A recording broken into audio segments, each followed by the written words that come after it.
سورۃ الفتح کی آخری آیت ہے۔ الحمدللہ وکفیٰ والسلام علی عبادہ الذین اصطفیٰ خصوصاً علی سید الرسل وخاتم الانبیاء وعلی آلہ واصحابہ الاتقیاء اما بعد فاعوذ باللہ من الشیطان الرجیم بسم اللہ الرحمن الرحیم محمد رسول اللہ والذین معه اشداء علی الکفار رحماء بینہم تراهم ركعا سجدا يبتغون فضلا من الله ورضوانا سيماهم في وجوههم من أثر السجود ذلك مثلهم في التوراة ومثلهم في الإنجيل كزرع أخرج شطأه فآزره فاستغلظ فاستوى على سوقه يعجب الزراع ليغيظ بهم الكفار وعد الله الذين آمنوا وعملوا الصالحات منهم مغفرة وأجرا عظيما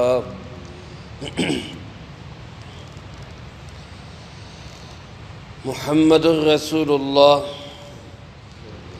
حضرت محمد صلی اللہ علیہ وسلم اللہ کے رسول ہیں۔ والذین معه اور وہ صحابہ جو ان کے ساتھ ہیں، اشداء علی الکفار جو کافروں کے لیے تو بڑے سخت ہیں، رحماء بینہم اور آپس میں بڑے مہربان ہیں، تراہم رکعا سجدا تو دیکھے گا ان کو کبھی رکوع کی حالت میں کبھی سجدوں کی حالت میں، یبتغون فضلا من اللہ ورضوانا وہ تلاش کر رہے ہیں اللہ کے فضل کو اور اس کی رضامندی کو، سیماہم فی وجوہہم من اثر السجود ان کی پہچان ان کے چہروں میں سجدوں کے نشان ہیں، ذالک مثلہم فی التوراۃ یہ مثال ہے ان کی تورات میں،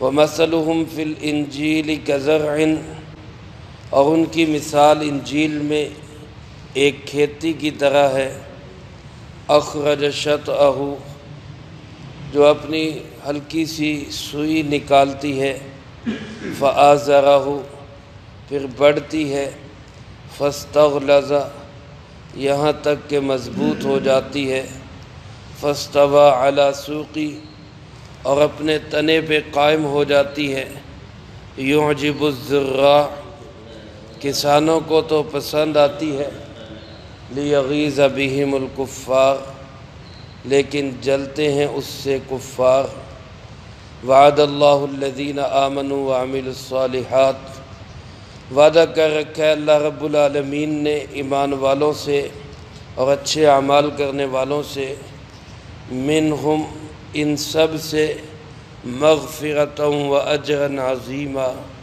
بخشش کا اور بہت بڑے اجر کا۔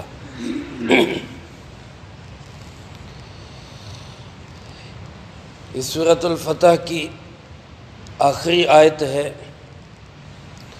اس آیت مبارکہ میں اللہ رب العالمین نے پیارے آقا جناب محمد کریم خاتم النبیین صلی اللہ علیہ وسلم کی شان رسالت کو بھی بیان فرمایا، اور آپ کے جانثار ساتھی صحابہ اکرام رضی اللہ تعالیٰ عنہم اجمعین جنہوں نے حدیبیہ کے موقع پر جانثاری کے بھی مکمل جذبات کا اظہار کیا، اور جب صلح ہوئی تو پھر اطاعت و فرما برداری میں بھی کمال کر دیا۔ اللہ رب العالمین نے ان صحابہ کی عظمت اور شان کو بھی بیان فرمایا۔ اللہ پاک فرماتے محمد الرسول اللہ، حضرت محمد صلی اللہ علیہ وسلم اللہ کے رسول ہے۔ عزیزان محترم، قرآن کریم میں اللہ رب العالمین نے جناب محمد کریم صلی اللہ علیہ وسلم کے نام نامی اسم گرامی کو بہت کم ذکر کیا ہے، بالخصوص جہاں ندا یعنی پکارنے کی بات آئی، اللہ پاک نے وہاں کہیں بھی اپنے محبوب کو نام لے کر نہیں پکارا، حالانکہ دیگر انبیاء علیہ السلام کو نام لے کے پکارنے کے الفاظ قرآن کریم میں موجود ہے۔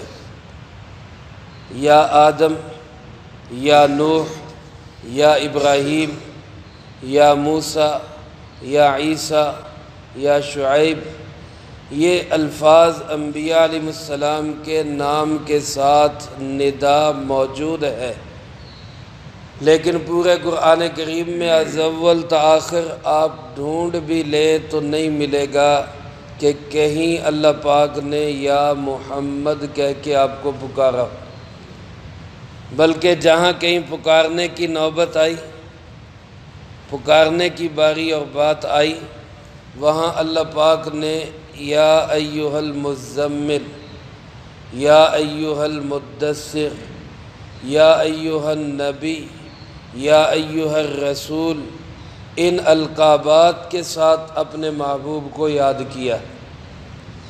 یہ مجھے اور آپ کو اور قیامت تک آنے والی تمام انسانیت کو اللہ پاک نے اپنے محبوب کا ادب سکھایا ہے۔ اتنا ادب کرو، اتنا ادب کرو کہ کبھی بھی ان کو اس انداز سے نہ پکارو۔ اگلی صورت میں مزید اللہ پاک نے اپنے محبوب کے آداب بتائے ہیں، وہاں اس کی تفصیل بھی آئے گی انشاءاللہ، لیکن یہ بات ایک ذہن میں رکھیں خلاصے کے طور پر کہ ہمیں رسول اللہ صلی اللہ علیہ وسلم کی انتہائی عظمت اور انتہائی توقیر کا حکم دیا گیا ہے۔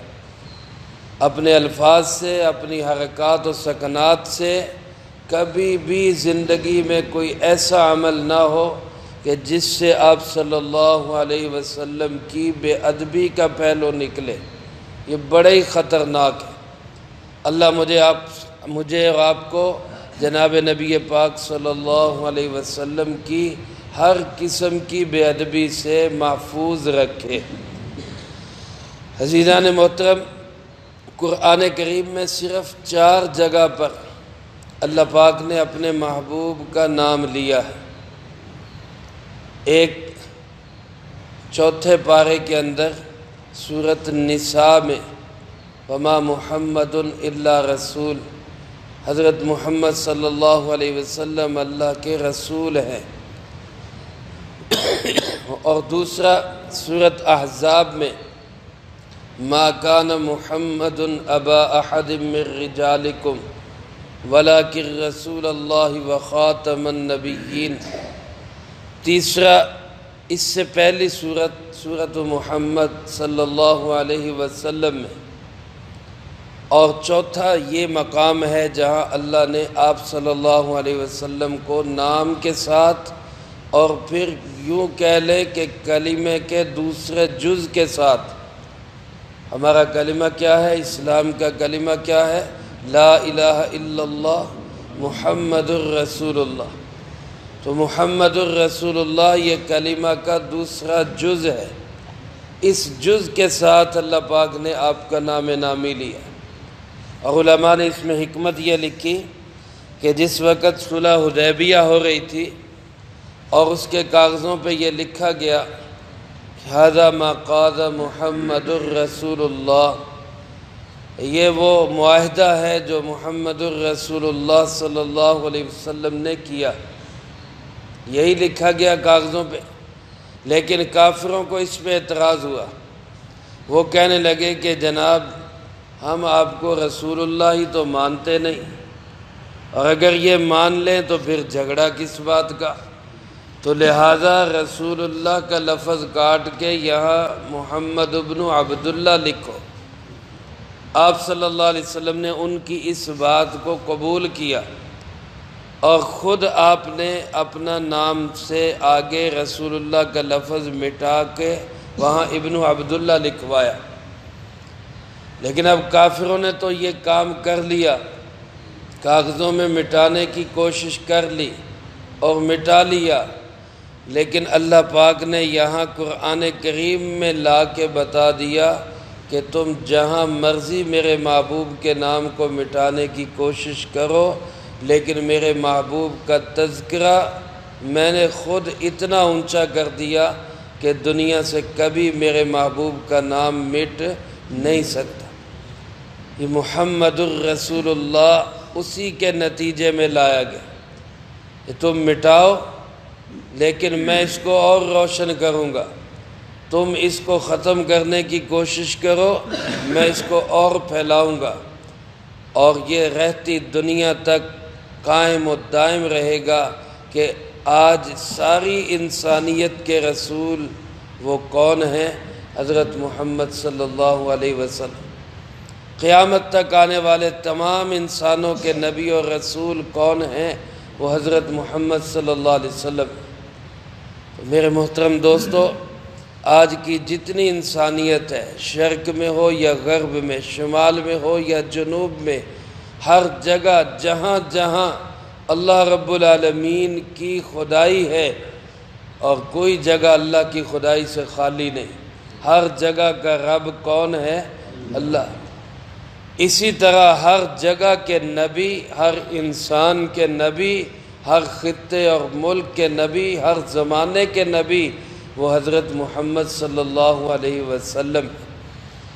میرے محترم دوستو، اللہ پاک نے اپنے محبوب کی شان اور عظمت کو اور بلند کر دیا اور فرمایا صرف آپ ہی عظمت والے نہیں، آپ ہی شان والے نہیں، اس حیثیت سے کہ آپ اللہ کے نبی اور رسول اور آخری نبی ہیں، اس حیثیت میں تو آپ کا کوئی شریک نہیں، کوئی ثانی نہیں، آپ یکتا ہیں۔ پوری انسانیت میں آخری نبی صرف کون ہیں؟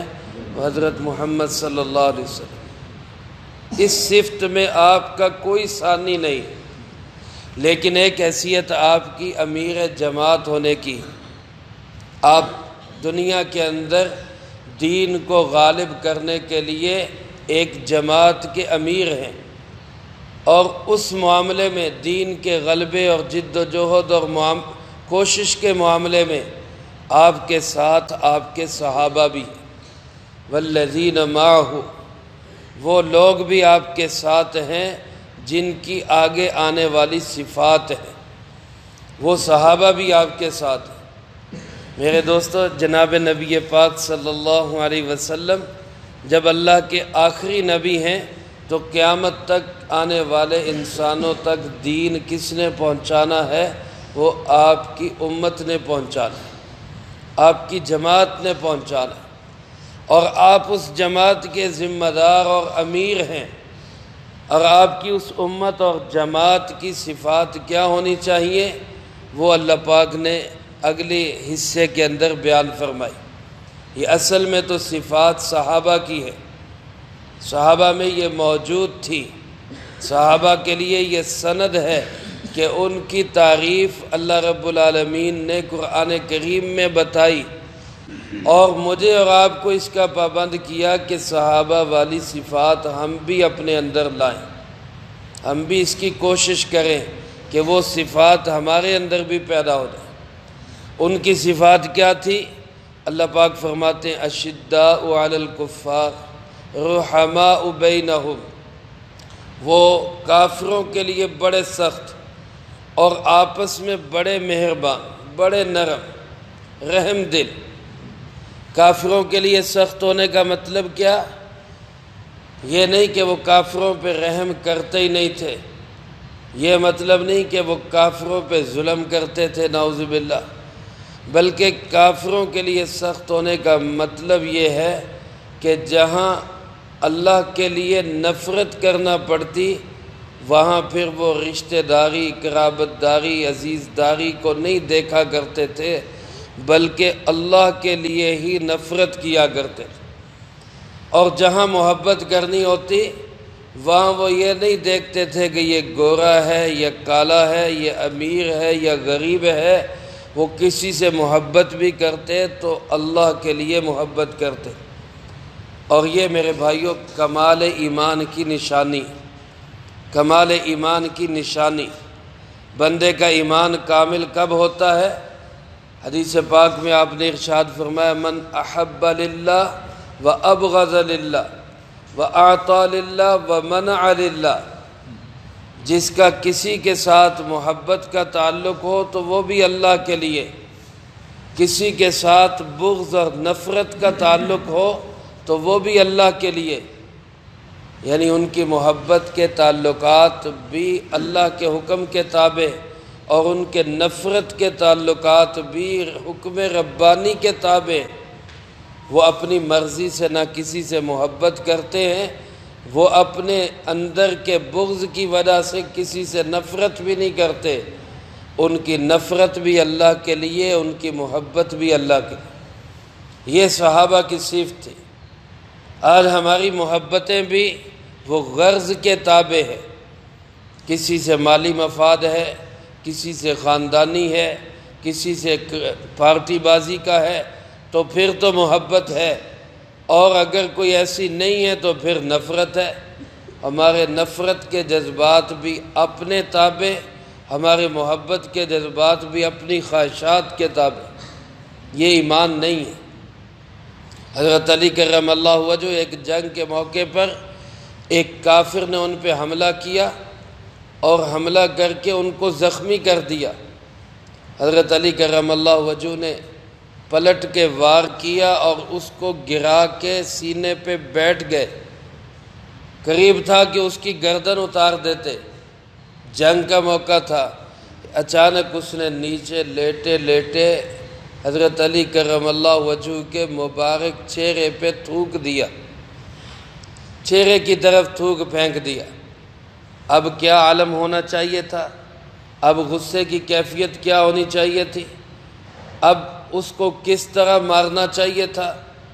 لیکن یہ وہ لوگ تھے جن کی تربیت رسول اللہ صلی اللہ علیہ وسلم نے کی تھی، یہ وہ لوگ تھے جن کو دین اللہ کے محبوب نے سکھایا تھا۔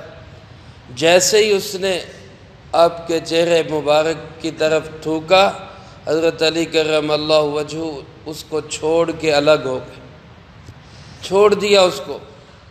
وہ بڑا حیران ہوا کہ یہ کیا ماجرا ہے کہ اب تو مجھے اور مارنا چاہیے تھا، شدت سے مارنا چاہیے تھا، یہ تو چھوڑ دیا بالکل۔ تو جب پوچھا تو فرمایا کہ پہلے تجھے مار رہا تھا اللہ کے لیے، کوئی ذاتی دشمنی نہیں تھی، تو اللہ کا دشمن ہے اس لیے مار رہا تھا، لیکن جب تو نے میری طرف تھوکا تو میرا اپنا غصہ شامل ہو گیا، میرا اپنا غصہ بھی ساتھ مل گیا، تو میں نے کہا کہیں میری یہ نیکی اور میرا یہ عمل ضائع نہ ہو جائے کہ میں نے تو اپنے غصے میں مارا اس لیے میں نے تجھے چھوڑ دی۔ یہ ہے اللہ کے لیے ہر کام کرنا۔ اشداء علی الکفار، کافروں کے لیے سخت، یعنی جہاں اللہ کی طرف سے سختی کا حکم ہے وہاں سخت ہو جاتے۔ رحماء بینہم، آپس میں مہربان اور نرم، یعنی جہاں اللہ کی طرف سے نرمی کا حکم ہے وہاں بڑے ہی مہربان ہو جاتے۔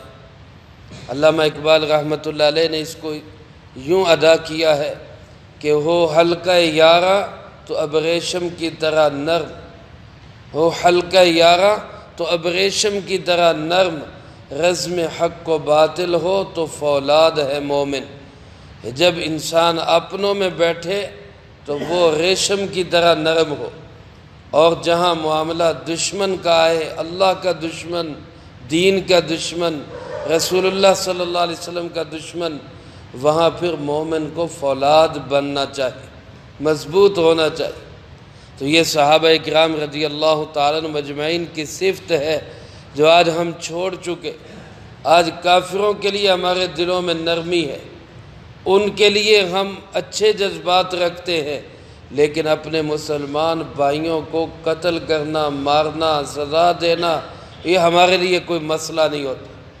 اللہ پاک ہمیں یہ صحابہ والی صفت نصیب فرمائے۔ اور اگلی صفت کیا بیان فرمائی؟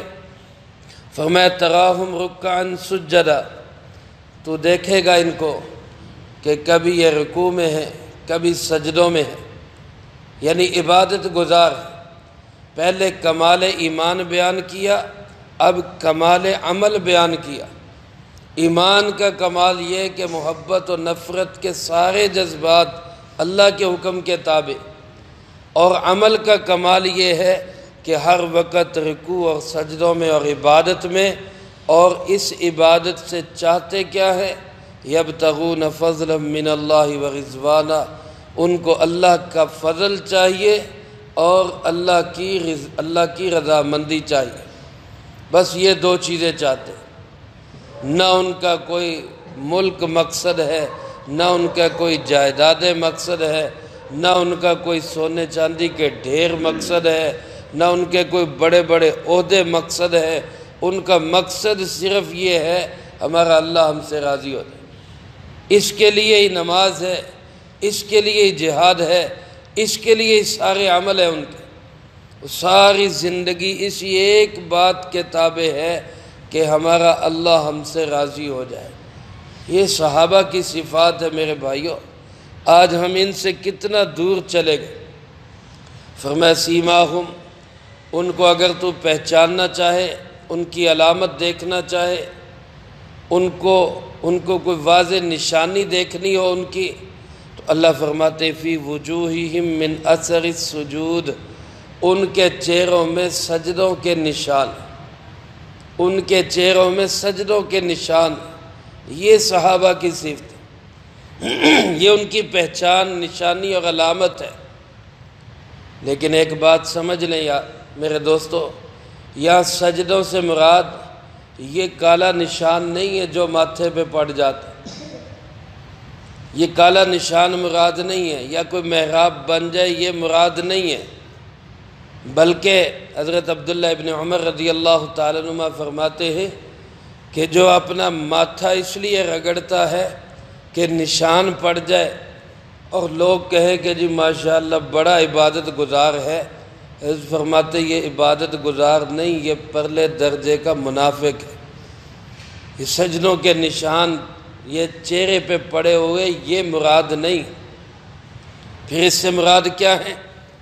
تو علماء نے لکھا ہے احادیث کی روشنی میں کہ اس سے مراد وہ خاص نور ہے، وہ خاص نور اور چہرے کی بشاشت اور چہرے کی فریشنس ہے جو نماز کی برکت سے انسان کے چہرے پہ رہتی، اور اس کو اللہ والے محسوس کرتے ہیں۔ اور ابن ماجہ میں روایت رسول اللہ صلی اللہ علیہ وسلم نے ارشاد فرمایا جو رات کی نماز کثرت سے پڑھے گا، رات کی نماز سے مراد تہجد کی نماز ہے، جو تہجد کی نماز کثرت سے پڑھے گا اس کا چہرہ خوبصورت لگے گا، دن بھر اس کا چہرہ نورانی اور خوبصورت اور چمکتا ہوا نظر آئے گا۔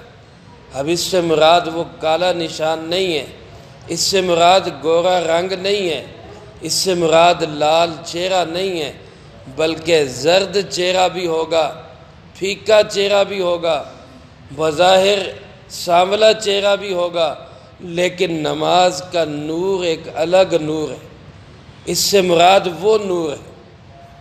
ورنہ ماتھوں پہ محراب پڑے ہوئے بعض ایسے لوگ بھی ہیں جن کو فرمایا گیا کہ یہ تو پکے منافق ہیں۔ اللہ ہم سب کی نفاق سے حفاظت فرمائے، اور نماز کی اور بالخصوص تہجد کی اللہ ہمیں پابندی نصیب فرمائے۔ فرمایا ذالک مثلہم فی التوراۃ، یہ مثال ہے صحابہ کی تورات کے اندر۔ یہاں پہ اس کو پڑھنے کے بھی مختلف انداز ہیں، قرات کے بھی مختلف انداز ہیں، اور اسی کے اعتبار سے ترجمہ میں اور تشریح میں بھی فرق پڑتا ہے۔